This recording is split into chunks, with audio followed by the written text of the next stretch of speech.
Ouça agora o seu Comigo Cast.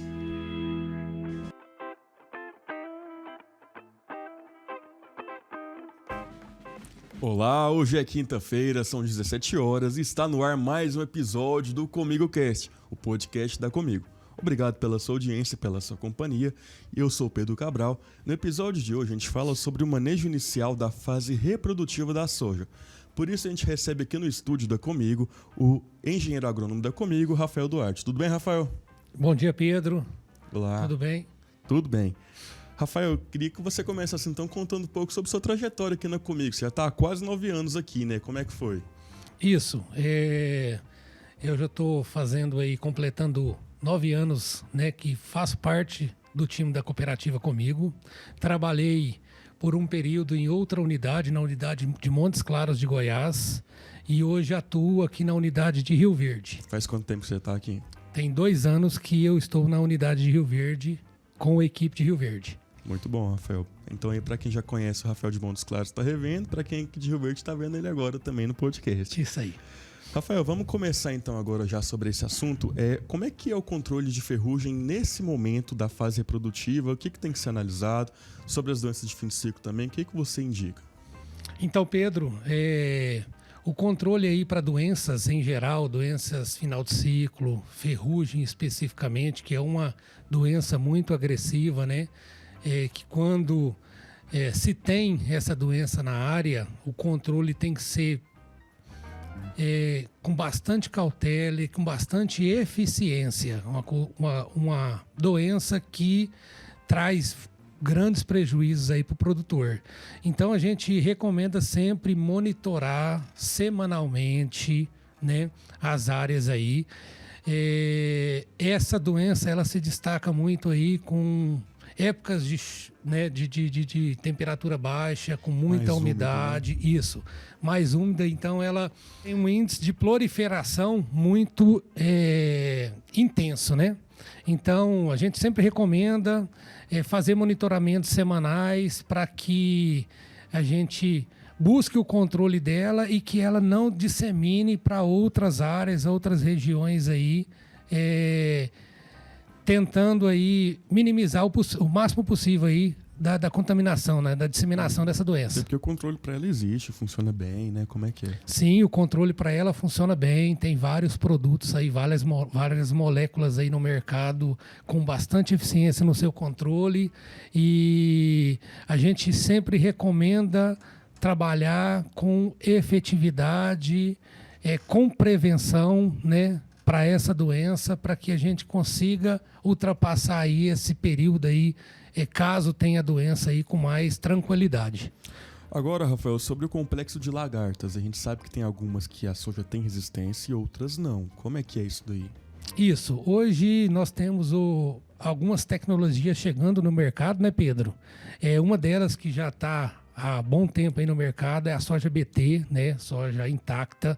Ela tem resistência aí ao complexo de lagartas, porém algumas outras lagartas não. O complexo de lagartas Spodoptera, ela ainda não tem, né, essa tecnologia aí com resistência. E esse complexo de lagarta, a gente sempre também recomenda se monitorar, né, com mais efetividade. A gente sempre busca recomendar o produtor aí recomendando ao produtor sempre a entrada na sua área para algum determinado controle de alguma praga ou até mesmo alguma doença.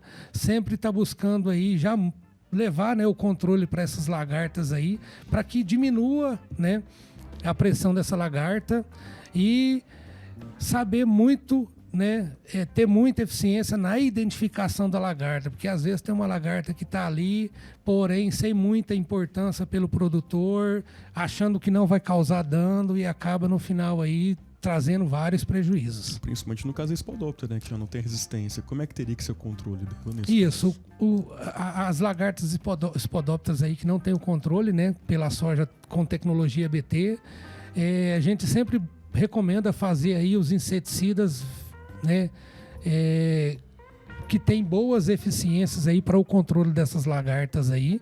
E o que a gente sempre busca é o monitoramento e identificação assertiva dessas espécies de lagarta aí, para que tome as melhores decisões aí. Inclusive, para o cooperado que tem aí o apoio da Ciência Técnica da Comigo, é sempre bom chamar, né, o agrônomo para poder identificar, ajudar nesse controle, né? Sim, sim. A equipe, né, o time da cooperativa Comigo está sempre à disposição aí dos seus cooperados, dos seus produtores. É só demandar aí a equipe técnica aí que a gente vá até a propriedade, né? Que nós sempre estamos aí em contato com os produtores aí, visitando, né, em loco essas propriedades, para que busque a melhor recomendação aí e a melhor assertividade aí no controle. Nessa fase reprodutiva começa o fechamento ali das linhas e aí tem um outro inimigo que é difícil de ver, mas que está sempre lhe dando trabalho, que é o percevejo, né? Como é que é essa situação?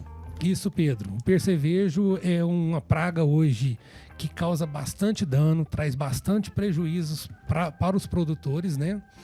E o percevejo, ele tem a sua fase que causa um pouco mais prejuízo, né? Causa o prejuízo em si, que é onde começa a ter ali na fase reprodutiva a formação de vagem, dentro da formação de vagem, a formação de grão e o enchimento desse grão é onde ele consegue se alimentar e sobreviver.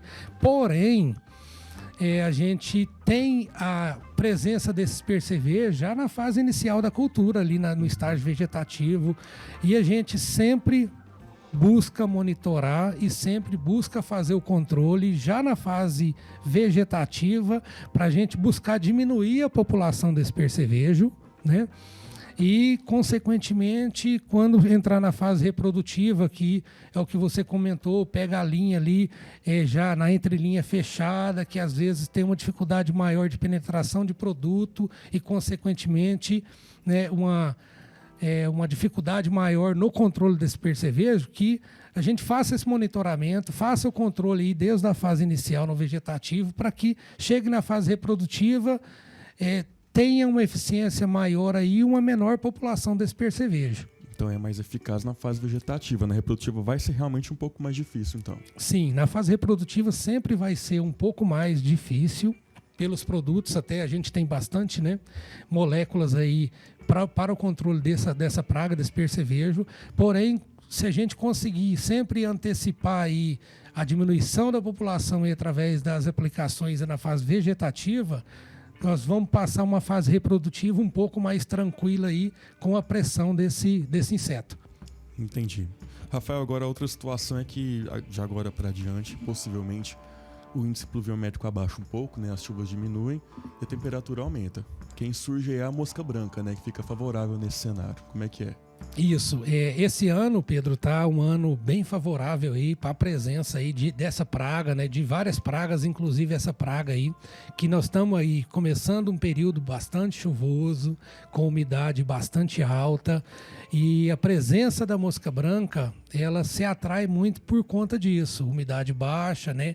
Muita chuva e umidade baixa, muito calor também aí no tempo que não está chovendo, né? Nos dias de sol aí, de insolação alta. Então a presença dessa mosca branca tende a se aumentar. Então é uma praga também que tem causado bastante prejuízo aí para o produtor. É uma praga de difícil controle, né? Nós temos que monitorar aí também com mais constância, semanalmente aí, para que a gente tenha as melhores tomadas de decisões e que não deixe essa praga, né, aumentar nas suas áreas aí, porque depois que ela aumenta, depois que ela começa a criar aí as suas ninfas, né, a gente tem uma dificuldade maior do controle, e é uma praga que chama também atenção para uma doença que ela traz, né, para um fungo que ela traz, que é a fumagina. Então, quando a pressão está muito alta, vem a ocorrência aí da fumagina, né, na presença dessa praga, e aí quando causa fumagina aí, o controle é muito ineficiente. E até então, bom você dar uma explicada, porque a fumagina ela acaba atrapalhando bastante a produtividade no final das contas, né? Sim, a fumagina ela causa bastante dano aí em relação à produtividade, né? Diminui bastante a produtividade porque ela paralisa, né, o fotossistema da planta ali, a fotossíntese, ela não faz fotossíntese, então acaba gerando aí a perca de folha, né? E, consequentemente, aí afetando a produtividade no final. Entendi. Inclusive, a mosca branca, você falou sobre monitoramento. Quanto mais curto for o intervalo, até para ter esse controle da reprodução dela, melhor, então. Sim, quanto mais curto aí o controle, melhor. A gente sempre tem que buscar trabalhar para o controle aí da mosca branca adulta, né? Então, a gente buscar sempre ter o controle da mosca branca adulta aí com mais intensidade, com mais velocidade aí nas aplicações, intervalo curto aí de aplicação para que diminua a população aí dessa praga. Aí você falou sobre a questão da umidade, que é muito alta nesse período. Quem também se favorece com isso é o mofo branco, né? Sim, é uma doença, né, que é bastante agressiva também. Ela se desenvolve bastante aí com umidade alta, né? Temperaturas aí baixas, né? Umidade alta aí, muito favorável aí, né? A quantidade de chuvas. É uma doença que se instala no solo por um período muito longo aí, né? A gente tem esclerótios aí do mofo branco aí, com 10 anos, né? 10, 12 anos aí que fica no solo, né? Retido no solo, então ela prolifera aí com as temperaturas aí favoráveis para ele. Então a gente sempre busca, né? Fazer as recomendações aí necessárias aí para o monitoramento de doenças, inclusive aí o mofo branco e pragas, né? Relacionado aí a épocas, né? E os fatores climáticos aí acontecidos naquela safra. Então, nós estamos com um período aí interessante, com bastante chuva. Então, os problemas vão vir e agora a gente precisa ter mais cautela e mais atenção aí para monitorar e ter mais assertividade aí nas tomadas de decisões. É basicamente o que tem em comum de tudo que a gente já falou desde o início do podcast até agora. É o controle, monitoramento. Tem que ter esse monitoramento sempre ativo, né? Independente do problema. Sim, Pedro. Tem que ter esse monitoramento sempre ativo aí, com a ajuda de um engenheiro agrônomo da cooperativa Comigo aí. O pessoal está bem treinado aí, tem um know-how muito bom aí, um conhecimento muito bom aí para levar as melhores, né, os melhores manejos aí para as melhores tomadas de decisões aí em conjunto.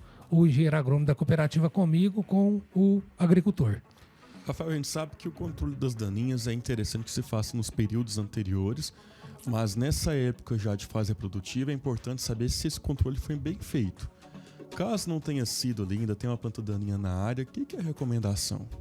Então, Pedro, o monitoramento aí para essas plantas daninhas em especial é um monitoramento aí muito detalhado para que esse controle ele já foi, né, feito lá atrás na fase de dessecação, a fase vegetativa ali no pós-emergente, né, na pós-emergência da cultura. E aí, caso sobre alguma planta daninha, um milho tiguera, alguma planta daninha que tenha dificuldade maior de controle aí, é válido muito monitorar, identificar e tomar as decisões, até mesmo para buscar fazer um controle, mesmo que esteja na fase reprodutiva, que busque fazer um controle naquelas plantas daninhas, porque aquela fase reprodutiva da planta é muito importante para ela, é onde ela vai precisar de bastante energia, né? Extrair os nutrientes que tem no solo para levar para o fator reprodutivo dela, que é o grão. Formação de vagem, enchimento de grão, peso de grão, né? E, consequentemente, isso aí vai trazer o ponto positivo, que é o ganho de produtividade para o produtor. Então, vale a pena muito, com o engenheiro agrônomo da cooperativa Comigo, tomar as melhores decisões de fazer o controle nessa fase para essas plantas daninhas, que a planta daninha, ela chega, né, a tirar aí, né, do produtor aí 15, 20% aí da sua produtividade. Nossa. Então, a mato competição aí é bastante problemática aí para o resultado final aí, que é a produção.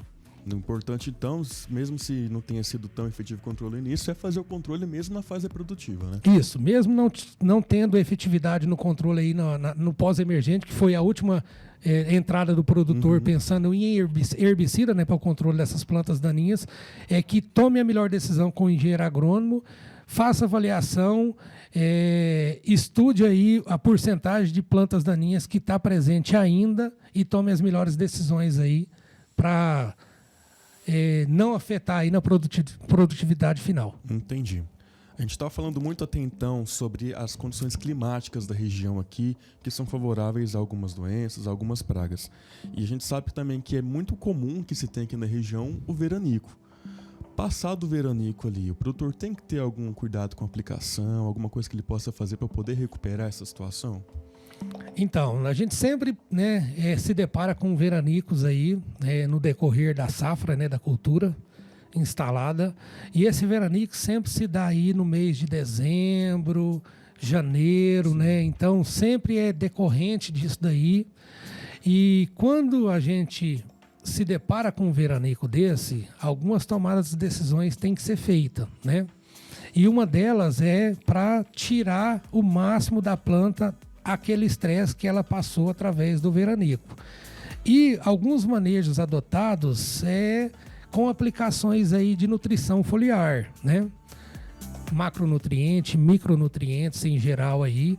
Então essas tomadas de decisões, elas são bastante importantes para que a sua planta recupere, né, aquele período de estresse que ela passou e não afetando aí a produtividade. Então minimizando, né, as percas de produtividade que possa acontecer de você não fazendo esse monitoramento e, consequentemente, aí essas aplicações de macro e micronutrientes. Inclusive, qual que é a validação que você dá aí para essa aplicação dos micronutrientes nessa fase? O que eles têm de importante, principalmente pós-veranico? Então, essas aplicações de macro e micronutriente aí na nutrição foliar, ela é bastante assertiva, porque a planta, ela vindo de um estresse hídrico, ela vai ter algumas deficiências e até mesmo a planta, no seu comportamento, ela mostra aquela deficiência. Deficiência de potássio, deficiência de nitrogênio, de enxofre, de zinco, de cobre, em geral aí do macro e micronutrientes.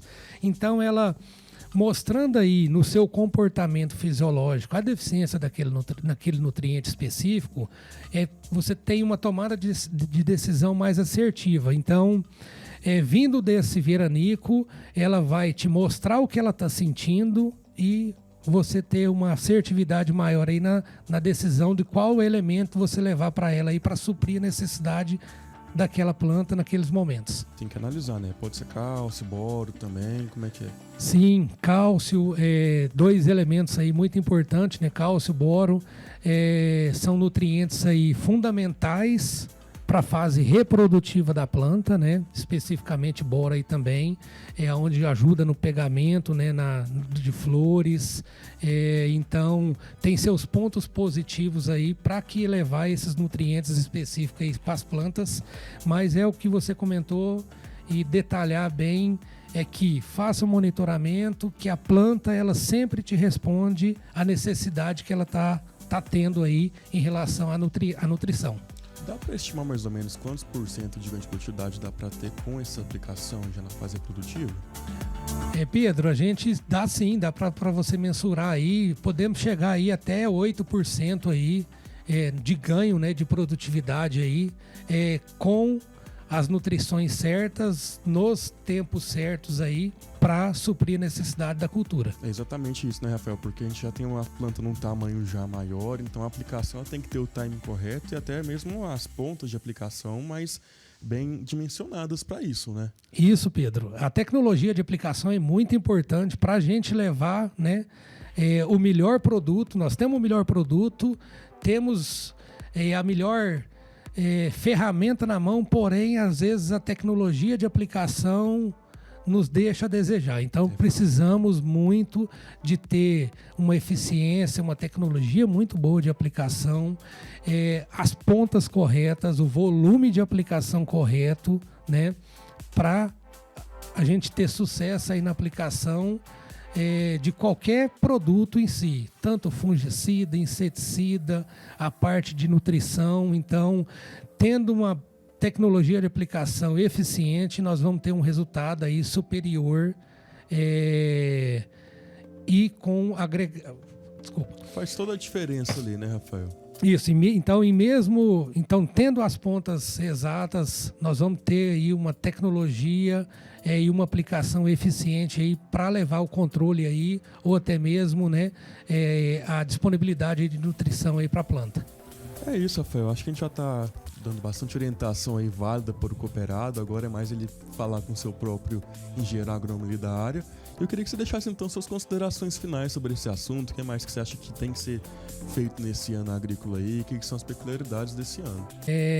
Que o produtor tenha cautela, né, nas suas tomadas de decisões, que busque as melhores tomadas de decisões. Para que isso aconteça, consulte aí um engenheiro agrônomo da cooperativa comigo, né?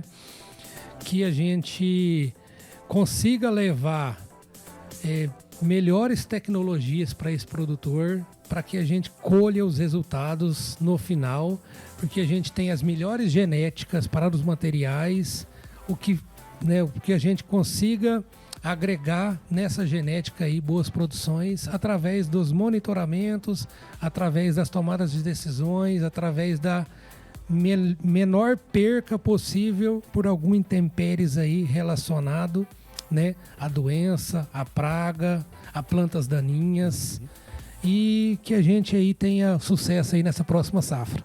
Amém. Assim seja. Assim seja. Muito Rafael, bom. muito obrigado pela sua participação. A gente espera poder contar com você aqui mais vezes para poder trazer mais orientações aí ao cooperado.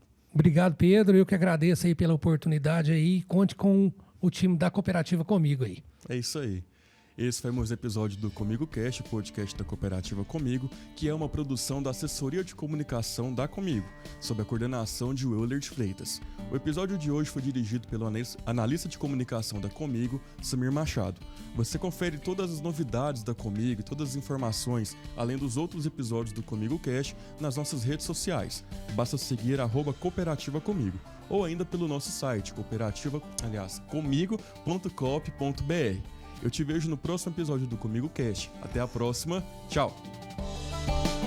Termina aqui o seu Comigo Cast. Baixe outros programas no nosso site www.comigo.com.br. Até nosso próximo programa.